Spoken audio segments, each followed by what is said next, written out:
Ya, masih bersama saya. Sekarang kita berada di Pendopo Mojopahit. Dilanjutkan cerita yang tadi ya.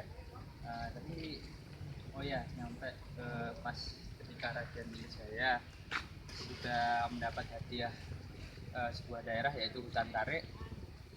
Selanjutnya dibangunlah sebuah peradaban di situ. Mulai banyak penduduk yang datang membangun sebuah perkampungan. Bahkan waktu itu Raden Wijaya punya cita-cita. Dia punya cita-cita akan mendirikan sebuah negara. Cuma waktu itu karena dia masih berada dalam kekuasaan Jayakatwang, dia mendirikan sebuah keraton itu secara sembunyi-sembunyi. Gitu.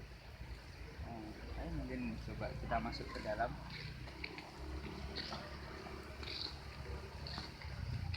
Ini bentuk bangunan Majapahit seperti ini.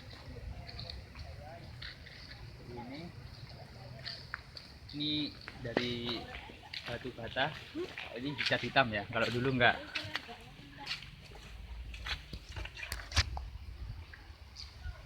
Oke. Jadi setelah Raden Wijaya membangun sebuah keraton di sini, mungkin ada baiknya kita cerita tentang riwayat Raden Wijaya dulu ya sebelum masuk ke pembentukan negara Majapahit. Jadi gini, Raden Wijaya itu yaitu anak dari seorang pangeran dari Sunda, yaitu seorang pangeran Pati atau kalau bahasa Indonesia itu putra mahkota, calon raja di kerajaan Sunda sana. Terus dia mendapat istri keturunan Ken Arok yang namanya Dyah Lembutal.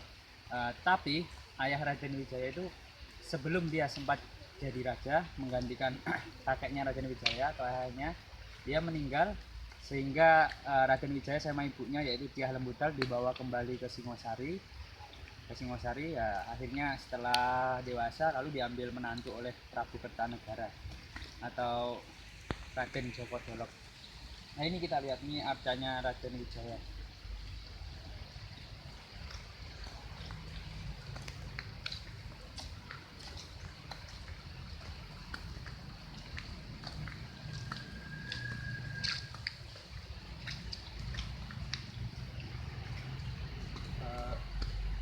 Kembali ke cerita ya. Tadi setelah Raden Wijaya membangun sebuah keraton, dia mulai menyiapkan sebuah rencana.